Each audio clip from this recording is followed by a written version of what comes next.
Итак, продолжение, вторая серия сегодняшнего воскресного ноябрьского утра. Я вот вам показываю красивые краски восхода. По-моему, красивый. Такое осеннее утро. Я как раз стою по линии электропередачи. Надо, наверное, отсюда уходить. Потому что все наши линии имеют тенденцию падать. Вот такая, к примеру. Не Эйфелева башня, но упадет, мало не покажется. Почему упадет? Ну, может быть, упадет, я так сказал. Так, здесь столбик, как видим. То ли мы переходим границу, то ли их сделали, чтобы машины не проезжали. Ну, в любом случае, я прошел и двигаюсь по этой тропинке. Я могу сразу сказать, куда мы выйдем. Выйдем мы к берегу реки. Сыростью так прям тянет. Поэтому я так сразу сообразил, что выйдем мы к реке. А там посмотрим, куда двигаться. Я вон там впереди вижу мостик. Еще по одному мосту пройдем. Так, ну здесь речка пошире, конечно. Более полноводнее. Вот там, видите, мы вдали. Перспективу такую видим. А что мы там видим? Да ничего особенного. Я шел по улице Вятской, но потом там, как сговорились, машины, и я ушел. То только вонь по улице развели и все. Так что с этой стороны река Харьков. Вот. И мостик. По мостику кто-то идет.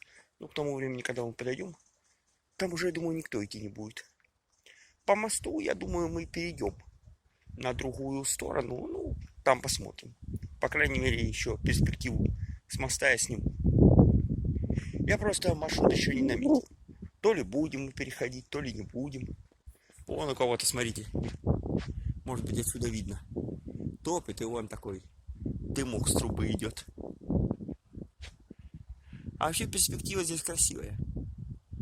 Вон даже еще луна видна. Так, двигаемся дальше. Мостик, кстати, очистился. Нормальный такой мостик.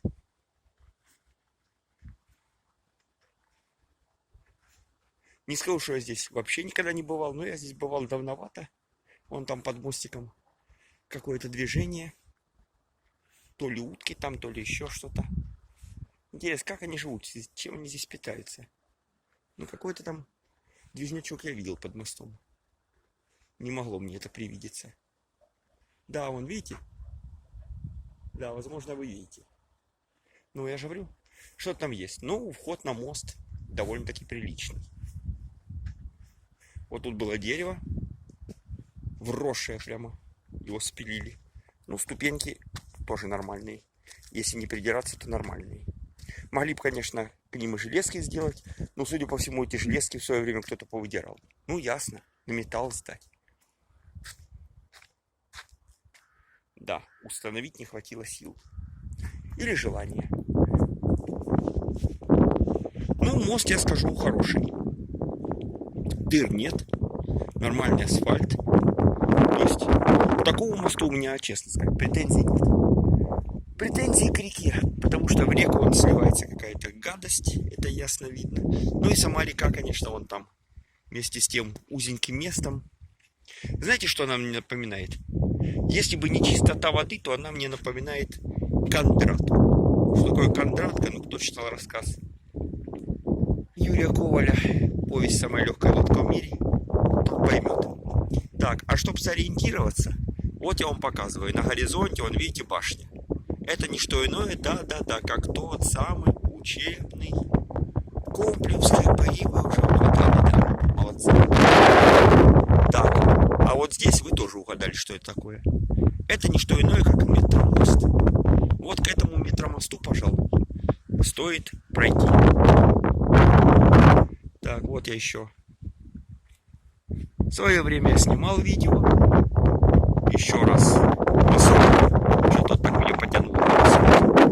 Конечно, ветер такой сильный. Но не очень, чтобы холодный. Сыроватый просто. Вот на горизонте, видите, кто-то топит.